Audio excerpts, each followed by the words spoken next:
Theorem पर work कर रहे हैं और आज हम लोग थ्योरी ऑफ मॉडरेटिटी के बारे में जानेंगे। मॉडरेटिटी का मतलब क्या है? किसी एक्चुअल चीज को चेंज कर देना ही मॉडरेट कहलाता है। जैसे मैं यहां पर एक स्क्वायर का फिगर लेता हूं, ये मैंने एक स्क्वायर बना लिया और इस फिगर को मैं सर्कल के फॉर्म में चेंज कर देता हूं, यानी स्क्वायर को मैं चेंज कर दिया सर्कल में, तो ये सर्कल क्या कहलाएगा? एक मॉडरेटेड फिगर कहलाएगा। तो ठीक वही कंसेप्ट हम संख्याओं में लगाते हैं। जैसे यहां पर दिया गया है 50/24, हमें इसका रिमाइंडर बताना है। तो देखिए हमें नीचे 24 रहेगा, 57 रहेगा, 58 रहेगा, तो हमें 20 तक ही पहाड़ा एक्चुअल में आता है, लेकिन जब 57, 58 नीचे आ जाएगा तो पहाड़ा पढ़ना हमारे लिए कठिन हो जाएगा। इसीलिए हम मॉडरेटिटी थ्योरी से इसको हम जो भाजक नीचे लिखा गया होता है उसे हम छोटा कर लेते हैं और इसको हम कर सकते हैं मॉडरेट, यानी किसी संख्या को अपने रंग में लाना या अपने औकात में लाना, तो मॉडरेट इसी को कहते हैं। जैसे यहाँ पर 50/24 हमें रिमाइंडर बताना है, तो इसे हम मॉडरेट कर दिया 2 से। तो देखिए 2 से मॉडरेट मतलब क्या मतलब है? इसको 2 से मैं काट दिया तो यहाँ पर 25 आ जाएगा और नीचे 12 आ जाएगा। तो हमें 12 का पहाड़ा याद है, इसको हम 12 का पहाड़ा पढ़कर हम रिमाइंडर बता देंगे। तो देखिए 12 गुना के 24, रिमाइंडर क्या आ गया? 1। और एक क्या है? एक मॉडरेटेड रिमाइंडर है। तो हमें एक्चुअल रिमाइंडर चाहिए, तो हम जिस संख्या से मॉडरेट किए होते हैं उसी संख्या का हम गुणा करा देंगे, यानी उसी संख्या से गुणा करा देंगे तो हमारा एक्चुअल रिमाइंडर आ जाएगा। तो देखिए हम मॉडरेट किए हैं 2 से, तो यहाँ पर 2 का हम गुणा करा देंगे तो हमारा एक्चुअल रिमाइंडर निकल कर आ जाएगा 2, यानी 1 × 2 करेंगे तो क्या आ गया? 2। ठीक उसी प्रकार 48/22 का हमें रिमाइंडर निकालना है। तो मान लीजिए हमें 22 का पहाड़ा नहीं याद है, तो इसको हम एक संख्या से मॉडरेट कर देते हैं, यानी 2 से काट देते हैं इसको। तो ऊपर देखिए 24 और नीचे 11 आ गया। मॉडरेट किससे किए हैं? 2 से। तो 2 यहाँ पर लिख लिया। अब इसमें हम आसानी से भाग लगा देंगे क्योंकि 11 का हमें पहाड़ा याद है। 11 गुना के 22 और रिमाइंडर क्या आ गया? 2। और 2 ये क्या बता रहा है? ए मॉडरेटेड रिमाइंडर को बता रहा है। तो एक्चुअल रिमाइंडर चाहिए तो हमें गुणा करा दे रहा है, यानी 2 है, ये मॉडरेटेड रिमाइंडर आया है। और जिस संख्या से हम संख्या को काटे हैं उसका हम गुणा करा देंगे, यानी 2 × 2 = 4। तो रिमाइंडर हमारा निकल कर आ गया 4। अब देखिए इसका यूज हम बड़े बड़े संख्याओं में कैसे करते हैं। जैसे यहां पर लिखा गया 82 × 36/32 का हमें रिमाइंडर बता करना है, तो हमें 32 का पहाड़ा नहीं याद है, तो इसको हम मॉडरेट कर दे रहे हैं 2 से। तो देखिए 2 से काटेंगे तो 18 और नीचे आ गया 16। तो इसको हम लिख सकते हैं 82 × 18/16। अब हमें ये क्या है? संख्या हमारे औकात में आ गया, यानी 16 का पहाड़ा हमें याद है। तो देखिए अब इसका रिमाइंडर हमें निकालना है, तो 16 × 5 = 80, 2 इसमें रिमाइंडर बच गया 2, और 16 × 1 = 16, इसका रिमाइंडर 2 बच गया। और इंटू में रिमाइंडर क्या होता है ये मैंने बता दिया, तो गुणा हो जाता है, तो रिमाइंडर आ गया 4। ये 4 क्या है? मॉडरेटेड रिमाइंडर है। हमें एक्चुअल रिमाइंडर चाहिए तो इसका हम गुणा करा देते हैं, यानी 4 × मॉडरेट किससे किए हैं? 2 से। तो एक्चुअल रिमाइंडर क्या आ गया हमारा? 8। अब इस थ्योरी ऑफ मॉडरेटिटी का यूज हम बड़े बड़े सवालों में कैसे यूज करते हैं, चलिए हम आप लोगों को दिखाते हैं। तो चलिए हम लोग क्वेश्चन पर चलते। देखिए यहाँ पर पहला क्वेश्चन लिखा गया है 18 × 35 × 50 × 66 × 87 × 101/51 से डिवाइड करके आप बता दीजिए कि रिमाइंडर कितना आएगा। तो देखिए हमें तो 51 का पहाड़ा नहीं याद है, तो इसमें हम थ्योरी ऑफ मॉडरेटिटी का यूज कर लेते हैं, यानी हम 3 से इसको काट लेते हैं। तो 17 तिया 51, ये 17 नीचे आ गया और 66 को काटेंगे तो ये 22 हो गया। तो हमारा इक्वेशन बन गया 18 गुणे 35 गुणे 50 गुणे 22 गुणे 87 गुणे 101/17। अब हमें 17 का पहाड़ा याद है, अब हम रिमाइंडर निकाल लेंगे। तो देखिए 17 से इसको काटेंगे 18 में तो रिमाइंडर 1 बचेगा।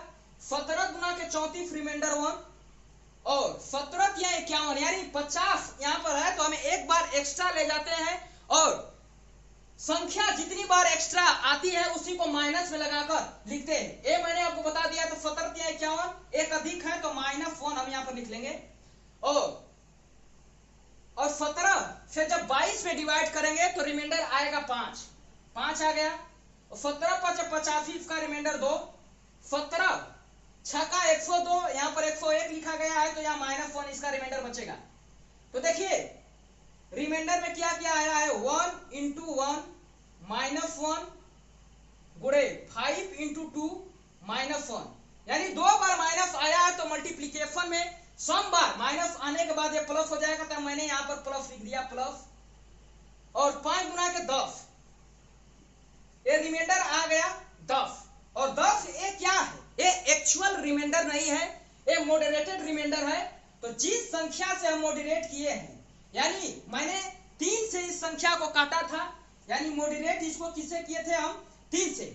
तो एक्चुअल रिमाइंडर निकालने के लिए रिमाइंडर में हमें जो भी संख्या जिस संख्या से मॉडरेट किए हैं उसे हम गुणा करा लेते हैं, यानी 10 गुणे 3 कर देंगे तो 30 इसका रिमाइंडर आ जाएगा। तो इस पहले क्वेश्चन का आंसर क्या हो जाएगा, 30 है। 1 का क्यूब प्लस 2 का क्यूब प्लस 3 का क्यूब प्लस 999 का क्यूब प्लस 1000 का क्यूब। तो देखिए यहां पर आपके सामने बहुत सारे टर्म्स दिखने को मिल रहा है। तो एक आप काम करिए, बहुत सारे टर्म्स को चेंज करके कम टर्म्स में आप बना लीजिए इसको।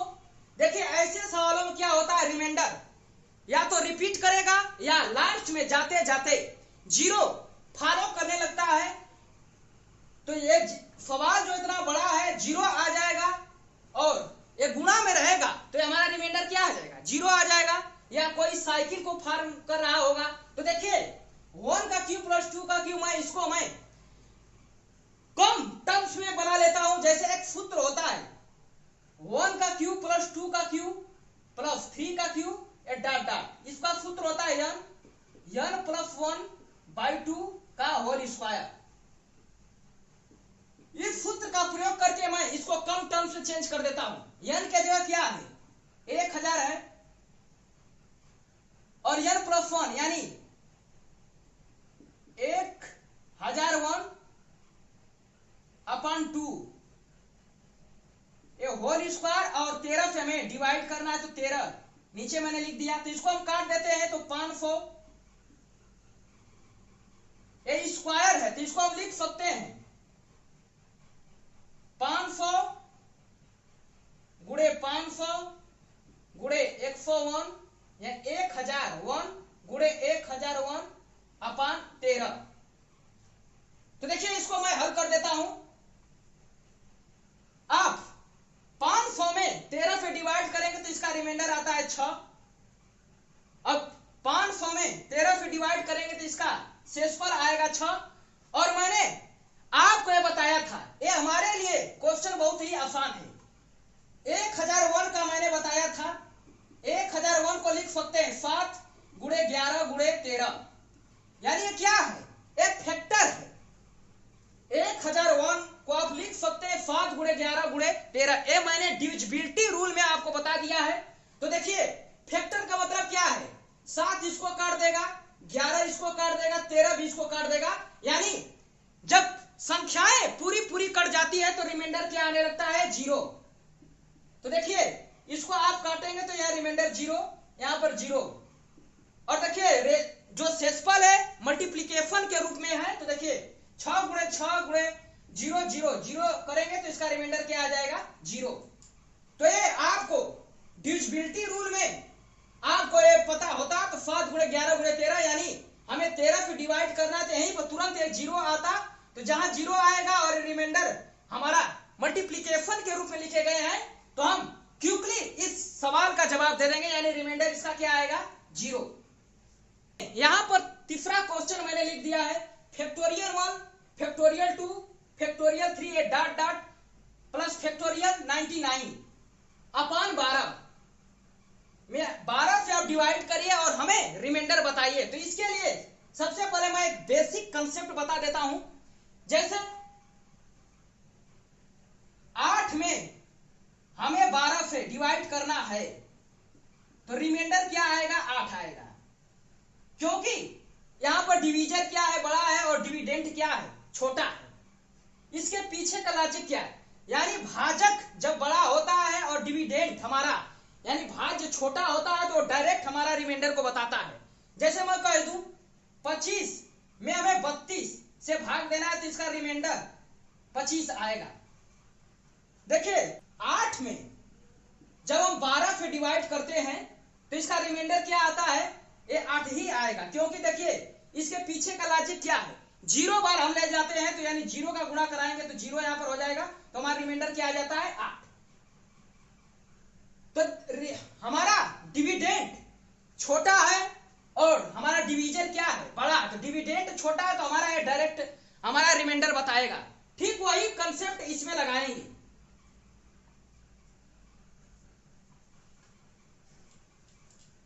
तो देखिए फैक्टोरियल 1 का मान होता है 1, फैक्टोरियल 2 का मान होता है 2, फैक्टोरियल 3 का मान होता है 6।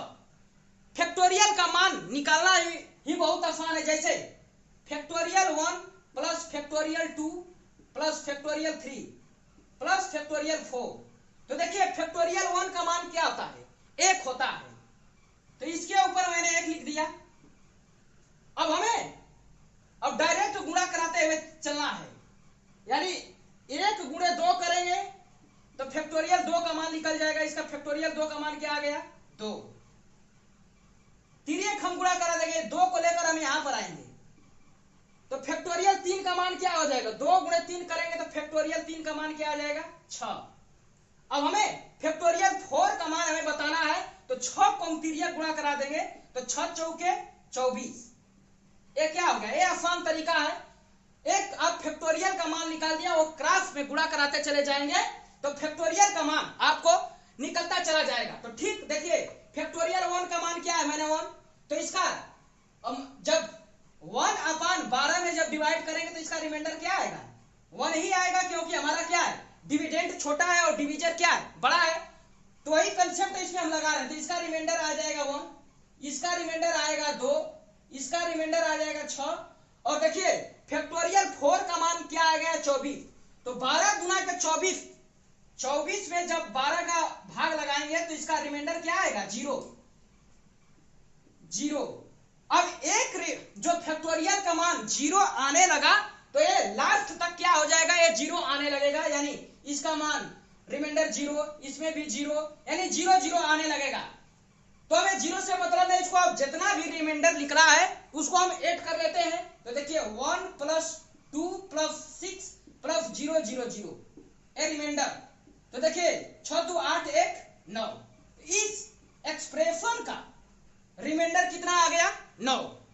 आपके सामने मैं अगला क्वेश्चन लिख दिया हूं, factorial 1 factorial 2 plus factorial 3 dot dot dot factorial 100, और डिवाइड करना है 8 से, यानी 8 से आप डिवाइड करके हमें रिमाइंडर बता दीजिए। तो देखिए ठीक वही कंसेप्ट लगाते हैं पीछे जो लगाए थे सवाल में। तो देखिए इसका रिमाइंडर आएगा 1, क्योंकि 1 में 8 से डिवाइड करेंगे तो रिमाइंडर क्या आएगा, 1 ही आएगा। 2 है तो इसका भी रिमाइंडर क्या आएगा, 2। 3 का रिमाइंडर क्या आएगा, फैक्टोरियल 3 का मान होता है 6, तो 6 छोटा है 8 से। और देखिए फैक्टोरियल 4 का मान मैंने आपको बताया है 24, तो 8 3 के 24, इसका रिमाइंडर क्या आ गया, 0। जब रिमाइंडर 0 आने लगते हैं तो ये आगे भी क्या करेंगे, ये 0 0 आएंगे, तो 0 0 आएगा तो इसको हम छोड़ देंगे। अब इसको हम जोड़ लेते हैं, रिमाइंडर 1 + 2 + 6 + 0 0 0, तो 6 2 8 1 9, रिमाइंडर हमारा क्या आ गया 9। यदि ऑप्शन में 9 आ जाए तो ये आपका क्वेश्चन क्या हो जाएगा, ये आंसर आपका क्या हो जाएगा, ये गलत हो जाएगा। क्योंकि यहां पर आप एक नजर देखिए, यहां ऑप्शन में 9 रहेगा, पहला ऑप्शन बना दिया 1, दूसरा ऑप्शन 8, तीसरा ऑप्शन 10, चौथा ऑप्शन बना दिया NOT। तो देखिए रिमाइंडर क्या आया है 9 आया। एक नजर आप देखिए, जो 8 क्या है, जो डिवीजर है और रिमाइंडर है। रिमाइंडर क्या हो गया है, यहां पर बड़ा हो गया है और हमारा डिवीजर क्या हो गया है, छोटा हो गया। तो इस केस में हम एक बार और डिवाइड करेंगे, यानी 9/8 करेंगे तो रिमाइंडर कितना आएगा, 1 आएगा। तो हमें इसे ध्यान देना है कि डिवीजर जब भी हो रिमाइंडर से क्या हो, बड़ा होना चाहिए। और रिमाइंडर बड़ा आने लगे तो एक बार एक 1 स्टेप चल देते हैं और तो हमारा रिमाइंडर निकल कर क्या आ गया 1। 9 ऑप्शन में रहेगा, ये क्या है, गलत है। तो यहां पर मैंने ऑप्शन 1 नहीं लिखा है, तो यह चौथा ऑप्शन क्या हो जाएगा NOT। और इस क्वेश्चन का आंसर क्या आ गया 1। तो आज के लिए हम लोग इतना ही रहने देते हैं और हम लोग अगले दिन अगले प्रॉपर्टीज के बारे में जानेंगे। जय हिंद।